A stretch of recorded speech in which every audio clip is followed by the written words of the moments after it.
Rochester, New York, we used to be the pride upstate, and we had a Kodak, Barcelona, Xerox, we had a Flower City, we had a Finger Lake, we had everything. And now I'm getting more calls from people wanting to leave Rochester than I have ever gotten before. And this should be tell you something. Look, I'm going to be straight with you, and this video is not going to be easy to watch if you love the city like I do. But I'm making this because you need to know this information.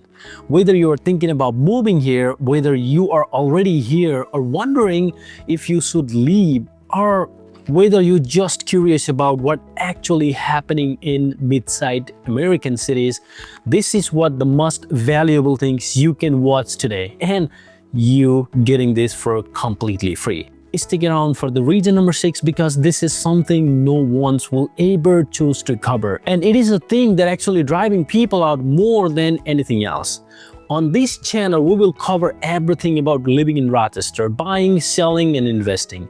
And I'm going to give you the real, unfiltered truth, because that's what you deserve.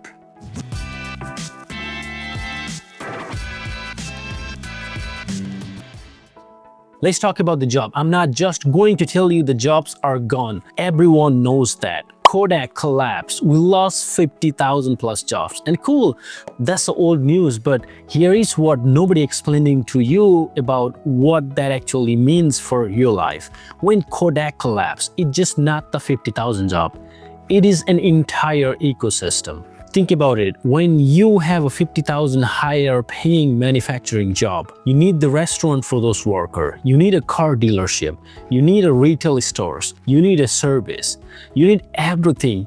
And economists call this is a multiplier effect. And for every manufactured job, you create 3 to 5 additional service jobs. So when the Rochester lost 50,000 manufactured job, we actually lost 150 to 250,000 jobs total when you factor in the ripple effect. And that's why it feels like a ghost town, because it is, kind of is. But here is what nobody's tell you. The job that replaced those manufactured jobs pay 40 to 60% less. We went from 70 to 90,000 manufacturing job to 35 to 45 healthcare worker and a service job. You know what that means, right? And it means the entire city got poor, the tax-based collapse, the spending power collapse, and everything collapsed. And here is the part that is especially insane. Rochester is what the economics call a brain drain city. You know what that means. Our small kids grow up here, go to college and get the degree, and then leave. They go to Boston, New York City, Austin, Denver. And why? Because there is no job here to match their skill level and ambition. And I had a client a few years ago. The manufacturing guy gave 15 years to his company, blood, sweat, and tears, and got laid off. Couldn't find anything close to what he was making. Moved to North Carolina, and he's happy there. We talked to him last week, but that's the old story over and over. Okay, now the weather. Yes, everybody knows Rochester winter sucks, but let me explain you why this sucks in a way that nobody else is telling you. It is not just the snow. It is not just the cold.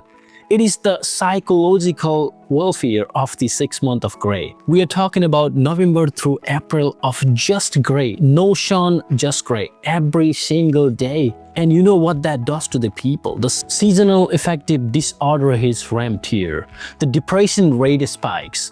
And the productivity drops. People gain weight, relationships suffer. It is a genuine quality of the life issue that affects your mental health, your physical health, and your happiness.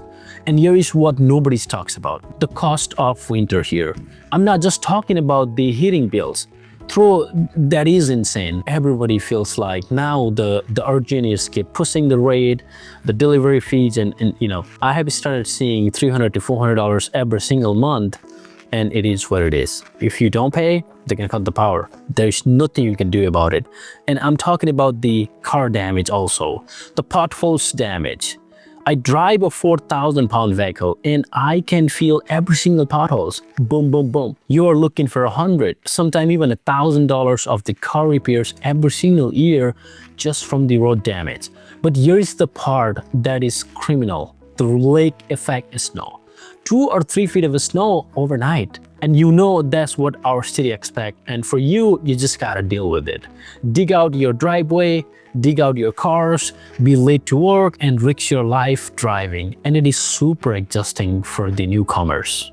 I had a client reach out from the Virginia, and they just lasted one winter. Yes, the one winter. They are ready to pack their bag and get back out of here. They told me we thought we can handle it, and we were wrong. And you know what?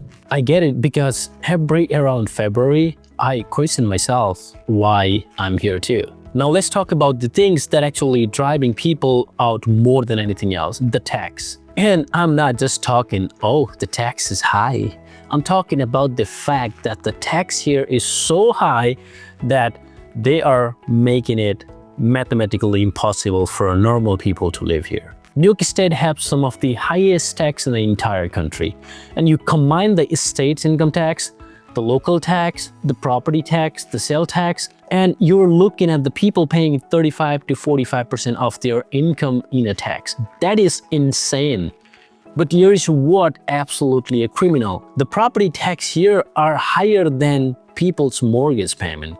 I have seen it. I had a client that sold me their tax bill, $20,000, $25,000, $30,000 a year in a property tax for a house in Brighton or Pittsburgh. Let me put that in a perspective. That is $2,500 a month just in a property tax.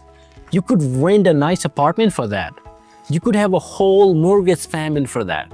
But no, you're just giving it to a government. And here is what makes people absolute furious. And what they are getting from those taxes: crumbling road, unfunded schools, inconsistent snow removal, surveys being cut. And where's that money going? Nobody knows, but it's sure as hell it is not going to the taxpayer. I had a client that moved to Florida and saved $2,000 a month in taxes.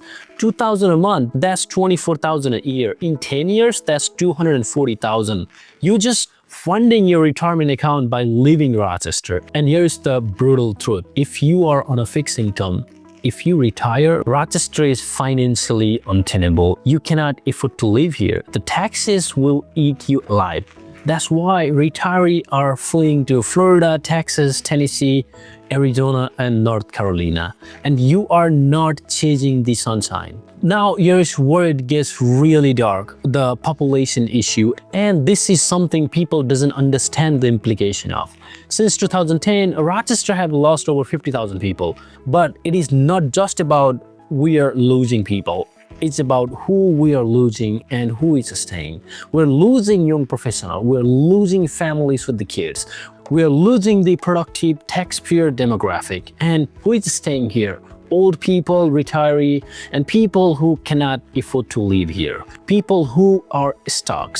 The average age in Rochester is going up. We are becoming a city of the old people. And do you know what that means to economically? It means a few people working here and paying taxes. It means more people drawing on the social service. It means less money is coming in and more money is going out. It is a death spiral. And here is nobody wants you to say it loud. When young people leave a city, businesses close, school get closed, the property taxes even strangle, and the whole city start to die. That's what exactly happening here in Rochester. I had people tell me they feels like they're living in a ghost town. Neighborhood that used to be a vibrant are empty. Schools are shutting down. Businesses are shutting down. And you all know, the Marketplace Mall, it used to be one of the craziest place. You could have thousands of people in and out in hours. It's completely closed now. How sad that is. And the East Side got it hit particularly hard. You can buy a house there under $100,000. And do you know why? Because nobody wants to live there. It is another debt spiral. And listen, I'm not trying to scare you. I am giving you the data. And this isn't my opinion. It is census data. It is a crime statistics, and this is the reality. And if you have a kid, and if you're thinking about studying your family, this is the serious question you need to ask, and something you need to have a consider. Do you really want to raise your kids in a city where the crime is increasing and the city cannot afford to do anything about it? And here's something that makes absolutely zero sense. In the city where the people are living, where the population is declining, where there are so many problems, housing prices going up. How does that make any sense for you? I will tell you why. The inventory. We have a 300 to 400 houses on the MLS for the city of the population 200,000. That is insane. There is nothing, there is no inventory. And do you want to know why there is lack of inventory? Because the New York State made it so difficult and so expensive to build that the builder don't want to build here.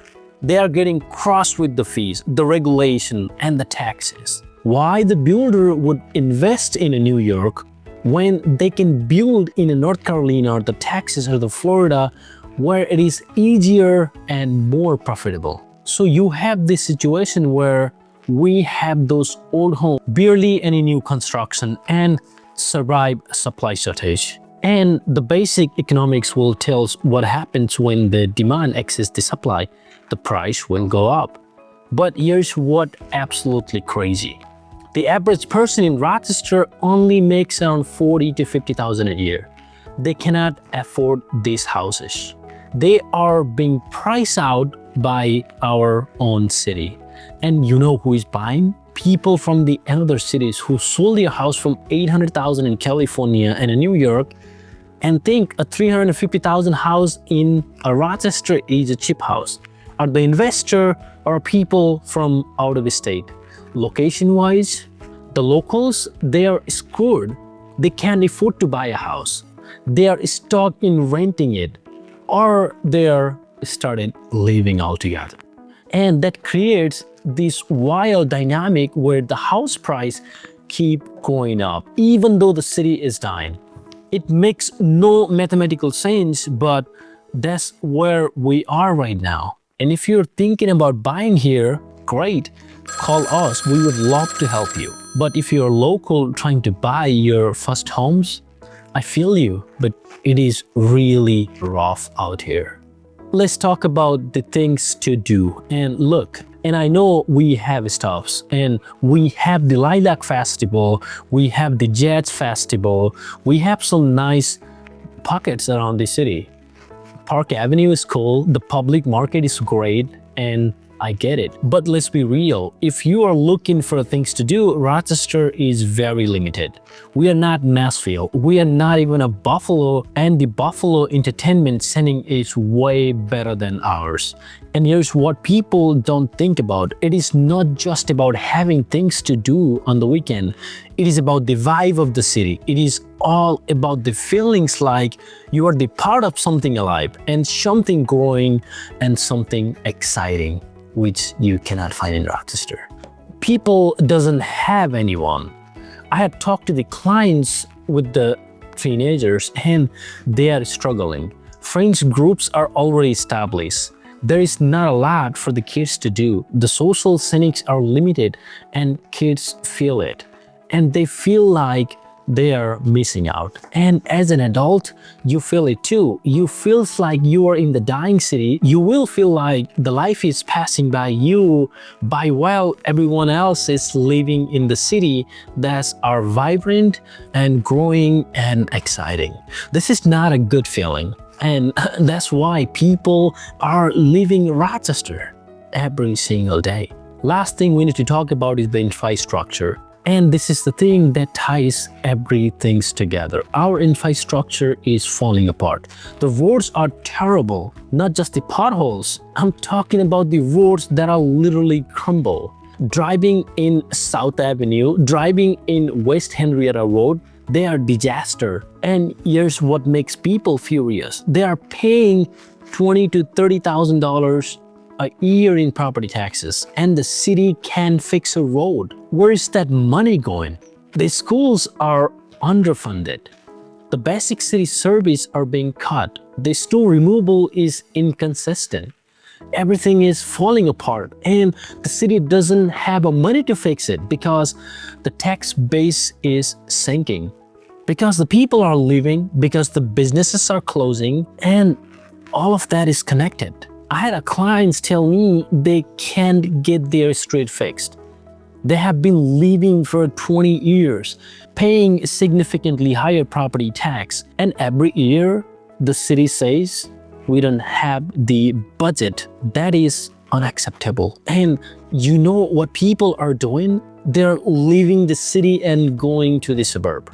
Brighton, Pittsburgh, Victor, Henrietta, because the suburbs actually have their stuff together. Better schools, better road, better service, and low crimes. Every single client we have worked in last 5 months has said the same thing. Let's look at the suburb. Every single one. Because the city of Rochester is failing its resident and people are tired of it. Look, I love Rochester. I do. This is my city. But I also understand what's happening here. And I'm making this video because you deserve the truth. If you're thinking about moving here, you need to know all of this stuff. If you are already here or thinking about leaving, I get it and I understand. If you want to talk about it, about your options, what about what makes sense for you, reach me out, and our all information is in the description. I am not here to tell you that Rochester is the greatest when it is not. I'm not here to tell you to stay if leaving makes more sense for you. I'm here to give you the information so you can make the best decision for your life. And that's it. Thanks for watching, and whatever you decide, make sure it is an interim decision. See you in the next video.